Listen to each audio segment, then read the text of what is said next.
ਕਿਸੇ ਨੂੰ ਅੱਛਾ ਲੱਗੇ ਜਾਂ ਬੁਰਾ ਲੱਗੇ, ਲੇਕਿਨ ਜੈਨੂਅਨ ਗੱਲ ਇਹ ਹੈ ਕਿ ਜਿਹੜੀਆਂ ਵੱਡੀਆਂ 3-4 ਸੀਟਾਂ ਹੈ ਨਾ ਪਾਕਿਸਤਾਨ ਰਿਆਸਤ ਨੂੰ ਚਲਾਉਣ ਵਾਲੀਆਂ, ਉਹ ਯਕੀਨ ਕਰਕੇ ਜਾਣੋ ਕਿ ਉਹ ਸੀਟਾਂ ਵੀ ਜਿਹੜੀਆਂ ਨੇ ਨਾ ਇਸ ਟਾਈਮ ਸ਼ਰਮਿੰਦਾ ਮਹਿਸੂਸ ਕਰਦੀਆਂ ਹੋਣਗੀਆਂ ਕਿ ਕਿਸ ਕਿਸਮ ਦੇ ਨਮੂਨੇ ਸਾਡੇ ਉੱਤੇ ਆ ਕੇ ਬੈਠੇ ਨੇ। ਉਹਦੇ ਵਿੱਚ ਮੈਂ ਤੇ ਜਦੋਂ ਹਰ ਬੰਦਾ ਚੌਧਰੀ ਹੋਏ ਨਾ ਜੀ, ਤੇ ਫਿਰ ਉਹ ਰਿਆਇਆ ਜਿਹੜੀ ਹੈ ਨਾ ਫਿਰ ਇਸੇ ਤਰ੍ਹਾਂ ਹੀ ਪਿਸਦੀ ਹੈ। अस्सलाम वालेकुम। गल वेले दी नाल मैं तुहाडा यार, तुहाडा दोस्त, तुहाडा मित्र, तुहाडा संगी जुल्फकार जट ते तुसीं देख रहे हो गल वेले दी। जिस तरह कि तुहानूं पता साडे फॉर्मेट दे विच इह वे कि असीं कोशिश ये करदे हां कि जिहड़े लोगां ने जिंदगी नूं हंडाया हुंदा है उन्हां दे कोल बैठ के कुछ ना कुछ सानूं ज्ञान मिले ताकि तुहाडे लोगां तक भी पहुँचाया जाए। अज असीं बैठे हैं अपने हाजी आबद साहब नाल, साडे बजुर्ग ने, मोहतरम ने साडे वास्ते, ते मैं अक्सर इन्हां कोलों बहुत कुछ सिੱਖदा वां। और कई दफ़ा तो मैं जो बहुत ज़्यादा फ्रस्ट्रेटिड होवां तो ये जनाब मन्नू जड़ा ना बड़ियां गल्लां समझाते हैं, तो जिहदी वजह तो फिर बंदा थोड़ा रिलैक्स हो जाता। तो हाजी साहब गल ये कि अज की गल वेले दी ये कि अगर तुसी ओवरऑल माशी हालात देखो, मुल्की हालात देखो, तो इस टाइम जिस बंदे नूं भी तुसी खोलो ना परेशान जी, बिल्कुल इस तरह खास तौर पर कारोबारी तबका है या नौकरियां वाले भी ने, तो नौकरियां का भी बुरा हाल है। ठीक है, ਹੁਣ ਗੱਲ ਇਹ ਵੇ ਕਿ ਚੁੱਕੇ ਅਸੀਂ ਤੇ ਹਾਲਾਂ ਇਸ ਫੇਜ਼ 'ਚ ਆਏ ਹਾਂ ਜ਼ਿੰਮੇਦਾਰੀਆਂ ਵਾਲੇ ਫੇਜ਼ ਦੇ ਵਿੱਚ। ਜੀ ਹਾਂ। ਪਹਿਲਾਂ ਤਾਂ ਇਹ ਕਿ ਕਿਸੇ ਨੇ ਅਗਰ ਬੂਹਾ ਖੜਕਾਉਣਾ ਹੁੰਦਾ ਸੀ ਨਾ ਤਾਂ ਉਹਦੇ ਵਾਸਤੇ ਵੱਡੇ ਹੁੰਦੇ ਹਨ, ਉਹਨਾਂ ਨੇ ਬੂਹਾ ਖੋਲ੍ਹਣਾ ਹੁੰਦਾ, ਅਤੇ ਹੁਣ ਬੂਹਾ ਖੋਲ੍ਹਣ ਦੀ ਜ਼ਿੰਮੇਦਾਰੀ ਸਾਡੀ ਹੋ ਗਈ। ਮਕਸਦ ਗੱਲ ਕਰਨ ਦਾ ਇਹ ਵੇ ਕਿ ਕੱਲ੍ਹ ਤੱਕ ਅਸੀਂ ਬੱਚੇ ਸਾਂ, ਅੱਜ ਅਸੀਂ ਬੱਚਿਆਂ ਵਾਲੇ। ਜੀ ਬੇਸ਼ੱਕ। ਠੀਕ ਹੈ, ਅਤੇ ਤੁਸੀਂ ਸਾਡੇ ਨਾਜ਼ਰੀਨ ਵਾਸਤੇ ਜਿਹੜੇ ਸਾਡੇ ਲੋਕ ਦੇਖਦੇ ਨੇ, ਖਾਸ ਤੌਰ 'ਤੇ ਹਰ ਦੂਸਰਾ ਬੰਦਾ ਜਿਵੇਂ ਪਰੇਸ਼ਾਨ ਹੈ, ਅਤੇ ਜਿਵੇਂ ਸਾਨੂੰ ਤੁਸੀਂ ਸਮਝਾਉਂਦੇ ਹੁੰਦੇ ਹੋ ਨਾ, थोड़ा जिहा सानूं ये दसो कि चलो हुकूमती सतह के उत्ते तुहानूं पता ही है जी कि इस टाइम मेरा ख्याल है तारीख दे विच मैं अगर गलत नहीं कहांगा पाकिस्तान की हिस्टरी के अंदर पहली दफ़ा कुर्सियां शर्मा रही ने कि साडे ते किहड़े लोग आ के जाए। जी हाँ, इस तरह गल ठीक है, मतलब किसी नूं अच्छा लगे या बुरा लगे, लेकिन जैनुअन गल ये है कि जिहड़ियां वड्डियां 3-4 सीटां है ना पाकिस्तान रियासत नूं चलाउण वालियां, ਉਹ ਯਕੀਨ ਕਰਕੇ ਜਾਣੋ ਕਿ ਉਹ ਸੀਟਾਂ ਵੀ ਜਿਹੜੀਆਂ ਨੇ ਨਾ ਇਸ ਟਾਈਮ ਸ਼ਰਮਿੰਦਾ ਮਹਿਸੂਸ ਕਰਦੀਆਂ ਹੋਣਗੀਆਂ ਕਿ ਕਿਸ ਕਿਸਮ ਦੇ ਨਮੂਨੇ ਸਾਡੇ ਉੱਤੇ ਆ ਕੇ ਬੈਠੇ ਨੇ। ਉਹਦੇ ਵਿੱਚ ਮੈਂ ਹੁਣ ਨਾਂ ਨਹੀਂ ਲੈਂਦਾ, ਸਮਝ ਤੁਹਾਨੂੰ ਲੱਗ ਗਈ ਹੈ ਕਿ ਜਿਹੜੇ ਟਾਪ ਸਾਡੇ ਅਫੀਸ਼ੀਅਲਸ ਨੇ, ਯਾਨੀ ਕਿ ਜਿਹੜੇ ਰਿਆਸਤ ਨੂੰ ਚਲਾਉਣ ਵਾਲੇ ਲੋਕ ਹੁੰਦੇ ਨੇ, ਥਿੰਕ ਟੈਂਕ ਕਹਿ ਲਓ, ਉਹ ਇੰਟਲੈਕਚੁਅਲੀ ਮੋਰਲੀ ਜੋ ਉਹਨਾਂ ਦੇ ਮਾਮਲਾਤ ਨੇ ਉਹ ਤੁਹਾਡੇ ਸਾਹਮਣੇ। ਇਸ ਤੋਂ ਵੱਡੀ ਅੱਗੇ ਮੈਂ ਗੱਲ ਨਹੀਂ ਕਰ ਸਕਦਾ ਕਿਉਂਕਿ ਅੱਗੇ ਤੁਹਾਨੂੰ ਪਤਾ ਫਿਰ ਮਾਮਲਾ ਸੈਂਸਰਸ਼ਿਪ ਵਾਲੇ, ਔਰ ਪਹਿਲਾਂ ਵੀ ਡਾਂਗ ਚੁੱਕੀ ਹੈ ਰਿਆਸਤ ਨੂੰ। लेकिन चूँकि असी परेशान हाँ, मामलात इस तरह के ने, रोज़गार नूं लैके बाकी सारिया चीज़ों नूं लैके बहुत ज़्यादा मसाइल ने इस टाइम पाकिस्तान के अंदर। स्पैशली हर दूसरा बंदा चाहता है कि ये मुल्क नूं छड्ड के ते असी किसी पासे टुर जाइए। ठीक है, रियासत बेसिकली शहरियों के हकूक की जामन होंदी है, लेकिन बदकिस्मती दे नाल इत्थे जिहड़ा मर्जी जिन्हों मर्जी हाजी साहब चपेड़ा मार जाए, कोई बंदा कुछ नहीं कर सकता। यकीन करके जानो, तुसीं रोड रस्ते के उत्ते जा भी रहे हो तो तुहानूं ये किते भी 1% भी फीलिंग ये नहीं आती कि यार असी सानूं अगर साडे नाल कोई वाधा घाटा हो जाता तो साडी स्टेट या स्टेट के इंस्टीट्यूशन जिहड़े अदारे ने वो सानूं प्रोटैक्ट करनगे। बल्कि फीलिंग यही आती जे कोई अदारे वाला कोई बंदा सामने आ जाता, किसी भी अदारे वाला, वो वावडा लै लो, पुलिस लै लो, फौजी लै लो, जिहड़ा मर्जी लै लो, वो खौफ की अलामत होंदे ने। मतलब वो कोई अवाम दोस्त अदारे साडे कोल नहीं है। माजरत ना अगर किसी नूं गल बुरी लगे बाहर गए इस टाइम रोना ये वे कि जनाब हर बंदा परेशान है रोज़गार नूं लैके, मैशत नूं लैके। तो हाई साहब इहो ਜਿਹੇ माहौल दे विच जिथे हर पासे बस होए परेशानी होए, तुसीं की कहोगे साडे नाज़रीन वास्ते? देखो जी, बिस्मिल्लाह रहमान रहीम, साडे जिहड़े मुल्क दे हालात इस टाइम जा रहे हैं, जिस तक मैं ये समझना गल जी जी तुसीं अदारियां दी गल कीती है, इस टाइम साडे मुल्क दे विच सिर्फ इकतदार दी जंग चल रही है। ठीक है, हर बंदा जिहड़ा ना कहंदा मैं चौधरी हाँ। हर चौधरी ठीक है।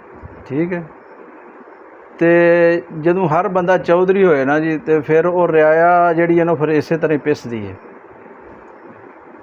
तो बाकी ये वे कि जिहड़ी जिंदगी दे विच मेरा जिहड़ा तजर्बा अपना हालात वाक़ियात बहुत बड़े बड़े मैं जिहड़े ने अप डाउन भी देखे ने। मेरे अपनी ज़िंदगी दे जिहड़े मेरे हालात ने ना, मैं बहुत ज़्यादा पस्ती दे विचों, मैं बहुत ज़्यादा उचाई तो भी वापस आया। ठीक है, लेकिन मैं अल्लाह की ज़ात तो तवक्कल नहीं छड्डिया। बड़ी गल है। ठीक है, अज दी जिहड़े बच्चे ने या जिहड़े नौजवान ने उन्हां वास्ते यही है कि अल्लाह की ज़ात के उत्ते तवक्कल रखन, जिहड़ियां उन्हां दे उत्ते अपने अंदर उन्हां दे अंदर सलाहियतां ने, उन्हां सलाहियतां नूं ये वे कि बजाए कि इधर उधर खर्च करन दे उत्ते बिल्कुल अपने फोकस करन, अपने काम दे उत्ते जिहड़ा फोकस काम करदे ने उहदे उत्ते मेहनत करन। ठीक है, ते ਅੱਲਾਹ ਪਾਕ ਦੀ ਜ਼ਾਤ ਜ਼ਰੂਰ ਜਿਤਨੀ ਉਹ ਮਿਹਨਤ ਕਰਨਗੇ ਅੱਲਾਹ ਪਾਕ ਦੀ ਜ਼ਾਤ ਉਹਨੂੰ ਜ਼ਰੂਰ ਉਹਨਾਂ ਨੂੰ ਫਲ ਦੇਗੀ, ਕਿਉਂਕਿ ਬੰਦੇ ਦਾ ਇਨਸਾਨ ਦਾ ਕੰਮ ਹੈ ਮਿਹਨਤ ਕਰਨਾ। ਬੇਸ਼ੱਕ ਤੇ ਜਿਤਨੀ ਮਿਹਨਤ ਹੋਏਗੀ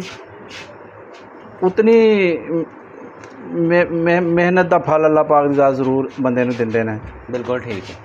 ਮੇਰਾ 2017 ਦੇ ਵਿੱਚ 2011 ਦੇ ਵਿੱਚ ਐਕਸੀਡੈਂਟ ਹੋਇਆ ਜੀ। ਅੱਛਾ। ਮੇਰੇ ਵਾਲਦ ਸਾਹਿਬ ਵੀ ਉਸ ਐਕਸੀਡੈਂਟ ਦੇ ਵਿੱਚ ਫੌਤ ਹੋ ਗਏ। ਇਹਨਾਂ ਲਿਲਾ ਤੇ ਮੈਂ ਬਹੁਤ ਜ਼ਿਆਦਾ ਮੁਸ਼ਕਲ ਹਾਲਾਤ ਦੇਖੇ ਨੇ, ਮੈਂ ਮੌਤ ਨੂੰ ਵੀ ਬਹੁਤ ਜ਼ਿਆਦਾ ਕਰੀਬ ਤੋਂ ਦੇਖਿਆ। ਠੀਕ ਹੈ। ਲੇਕਿਨ ਮੈਂ ਅੱਲਾਹ ਦੀ ਜ਼ਾਤ ਤੋਂ ਤਵੱਕਲ ਨਹੀਂ ਛੱਡਿਆ। ਬੜੀ ਗੱਲ। ਮੈਂ ਇੱਥੋਂ ਤੱਕ ਬਹੁਤ ਜ਼ਿਆਦਾ ਪਸਤੀ 'ਚ ਜਾ ਕੇ ਹੁਣ ਮੈਂ ਫਿਰ ਦੁਬਾਰਾ ਲੀਡਿੰਗ ਰੋਲ ਦੇ ਵਿੱਚ ਆਇਆ। ਮਾਸ਼ਾਅੱਲਾ। ਕਿਤਨੇ ਸਾਲ ਹੋ ਗਏ ਨੇ ਜੀ, 12-13 ਸਾਲ ਦੀ ਸਟਰਗਲ ਤੋਂ ਬਾਅਦ ਵੀ, ਲੇਕਿਨ ਅਲਹਮਦੁਲਿਲਾ ਮੈਂ ਅੱਲਾਹ ਪਾਕ ਦੀ ਜ਼ਾਤ 'ਤੇ ਤਵੱਕਲ ਨਹੀਂ ਛੱਡਿਆ। ਬੜੀ ਗੱਲ। ਤੇ ਅੱਜ ਦੇ ਬੱਚਿਆਂ ਨੂੰ ਇਹ ਹੀ ਹੈ ਕਿ ਮਿਹਨਤ ਕਰਨ, ਉਹ ਤਵੱਕਲ ਅੱਲਾਹ ਦੀ ਜ਼ਾਤ 'ਤੇ ਰੱਖਣ। ਛੋਟੀ ਜਿਹੀ ਇੱਕ ਮਿਸਾਲ ਮੈਂ ਦੇਣਾ ਕਿ ਬੰਦਾ ਸੀ ਕੋਈ, ਤਾਂ ਉਹਨੇ ਜਾ ਕੇ ਕਿਸੇ ਦਾ ਦਰਵਾਜ਼ਾ ਖੜਕਾਇਆ ਤੇ ਬਾਹਰੋਂ ਅੰਦਰੋਂ ਬੰਦਾ ਨਿਕਲਿਆ। ਉਹਨੇ ਕਿਹਾ ਜੀ ਕੀ ਗੱਲ? ਉਹਨੇ ਕਿਹਾ ਜੀ ਮੈਨੂੰ ਭੁੱਖ ਲੱਗੀ ਜੀ, ਮੈਂ ਰੋਟੀ ਖਾਣੀ। ਠੀਕ ਹੈ। ਉਹਨੇ ਕਿਹਾ ਜੀ ਮਾफ़ ਕਰੋ। ਉਹਨੇ ਕਿਹਾ ਜੀ ਮਾफ़, ਜਿਵੇਂ ਆਮ ਅਸੀਂ ਕਿ ਬੰਦੇ ਨੂੰ ਕਹਿ ਦਿੰਦੇ ਹਾਂ ਮਾफ़ ਕਰ ਬਾਬਾ। ਠੀਕ ਹੈ। ਉਹਦੀ ਬੀਵੀ ਸੀ ਅੰਦਰ ਸੁਣਦੀ ਪਈ, ਉਹਨੂੰ ਕਹਿਣ ਲੱਗੀ ਕਿ ਭਲਿਆ ਉਹਨੇ ਕਿਹੜਾ ਕੋਈ ਮੰਗਤਾ, ਮੈਨੂੰ ਨਹੀਂ ਲੱਗਦਾ ਮੰਗਤਾ, ਇਹ ਭੁੱਖਾ ਸੀ, ਉਹਨੇ ਤੇ ਕੋਈ ਰੋਟੀ ਮੰਗੀ ਤੇ ਰੋਟੀ ਮੈਂ ਪਕਾ ਦੇਣੀ ਹੈ, ਸਾਲਨ ਬਣਿਆ ਪਿਆ, ਰੋਟੀ ਪਕਾ ਕੇ ਉਹਨੂੰ ਦੇ ਦਿੰਦੇ ਹਾਂ। ਠੀਕ ਹੈ। ਤੇ ਉਹ ਆਪਣਾ ਵਿਚਾਰਾ ਭੁੱਖਾ ਹੈ, ਚਲੋ ਉਹਦੀ ਭੁੱਖ ਮਿਟ ਜਾਏਗੀ, ਤੂੰ ਉਸ ਨੂੰ ਬੁਲਾ। ਉਹ ਬੰਦੇ ਨੇ ਉਸ ਨੂੰ ਬੁਲਾਇਆ, ਉਹਦੀ ਬੀਵੀ ਨੇ ਰੋਟੀ ਪਕਾ ਕੇ ਲੈ ਆਈ। ਬੰਦੇ ਨੂੰ ਉਹ ਪੁੱਛਦਾ ਬੰਦਾ ਕਿ ਬਾਬਾ ਜੀ ਤੁਹਾਡਾ ਗੁਜ਼ਰਕਾਤ ਕਿਸ ਤਰ੍ਹਾਂ ਚੱਲਦਾ ਹੈ? ਗੁਜ਼ਰਕਾਰ ਜਿਹੜਾ ਤੁਸੀਂ ਕਰਦੇ ਹੋ ਕਿਸ ਤਰ੍ਹਾਂ ਹੁੰਦਾ ਹੈ? ਤੇ ਉਹ ਕਹਿੰਦੇ ਮੇਰਾ ਸ਼ੁਕਰ ਅੱਲਾਹ ਦਾ, ਅਲਹਮਦੁਲਿਲਾ ਮੇਰਾ ਗੁਜ਼ਰਕਾਤ ਬਹੁਤ ਅੱਛਾ ਹੋ ਰਿਹਾ, ਮੈਂ ਅਲਹਮਦੁਲਿਲਾ ਅੱਲਾਹ ਦਾ ਬੜਾ ਆਸਾਨ ਹੈ, ਕਰਮ ਹੈ ਮੇਰੇ ਤੇ। ਠੀਕ ਹੈ। ਹੁਣ ਉਹ ਬੰਦਾ ਸੀ, ਉਹ ਅਫਸਰ ਸੀ ਖੈਰੀ ਮੇਰੀ। ਉਹ ਕਹਿੰਦਾ ਕਿ ਬਾਬਾ ਜੀ ਮੇਰਾ ਬਹੁਤ ਇੰਡਸਟਰੀਅਲ ਲੋਕ ਜਿਹੜੇ ਨੇ ਉਹਨਾਂ ਨਾਲ ਵੀ ਬੈਨ ਖਲੋਣੇ, ਬੜੇ ਵੱਡੇ ਅਫਸਰਾਂ ਨਾਲ ਮੇਰਾ ਬੈਨ ਖਲੋ। ਅੱਜ ਇਸ ਜਿਹੜਾ ਦੌਰ ਚੱਲ ਰਿਹਾ, ਇਸ ਦੌਰ ਦੇ ਵਿੱਚ ਜਿਸ ਬੰਦੇ ਨਾਲ ਗੱਲ ਕੀਤੀ ਉਹਨੇ ਕਿਹਾ ਜੀ ਮੇਰਾ ਗੁਜ਼ਾਰਾ ਨਹੀਂ ਹੁੰਦਾ। ਠੀਕ ਹੈ। ਤੇ ਤੁਸੀਂ ਬਜ਼ੁਰਗੋ ਰੋਟੀ ਮੰਗ ਕੇ ਖਾਣ ਦੇ ਦਿਓ ਤੇ ਕਹਿੰਦੇ ਹੋ ਅੱਲਾਹ ਦਾ ਸ਼ੁਕਰ ਹੈ, ਤੇ ਤੁਸੀਂ ਕਹਿ ਰਹੇ ਮੈਨੂੰ ਅੱਲਾਹ ਦਾ ਸ਼ੁਕਰ ਹੈ। ਆ ਬੜਾ ਸੋਹਣਾ ਗੁਜ਼ਾਰਾ ਹੋਣ ਡਿਆ। ਮੇਰਾ ਬੜਾ ਸੋਹਣਾ ਗੁਜ਼ਾਰਾ। ਮੈਨੂੰ ਤੁਹਾਡੀ ਗੱਲ ਦੀ ਕੋਈ ਮੰਤਕ ਜਿਹੜੀ ਹੈ ਨਾ ਮੇਰੀ ਸਮਝ ਨਹੀਂ ਆਈ। ਠੀਕ ਹੈ। ਉਹਨੇ ਕਿਹਾ ਗੱਲ ਇਹ ਵੀ ਪੁੱਤਰ ਕਿ ਮੇਰੀ 75 ਸਾਲ ਉਮਰ ਹੋ ਗਈ, 75 ਸਾਲ ਦੀ ਏਜ ਤੋਂ ਅੱਗੋਂ ਮੇਰੀ ਪਤਾ ਨਹੀਂ ਕਿੰਨੀ ਜ਼ਿੰਦਗੀ ਹੈ। ਠੀਕ ਹੈ।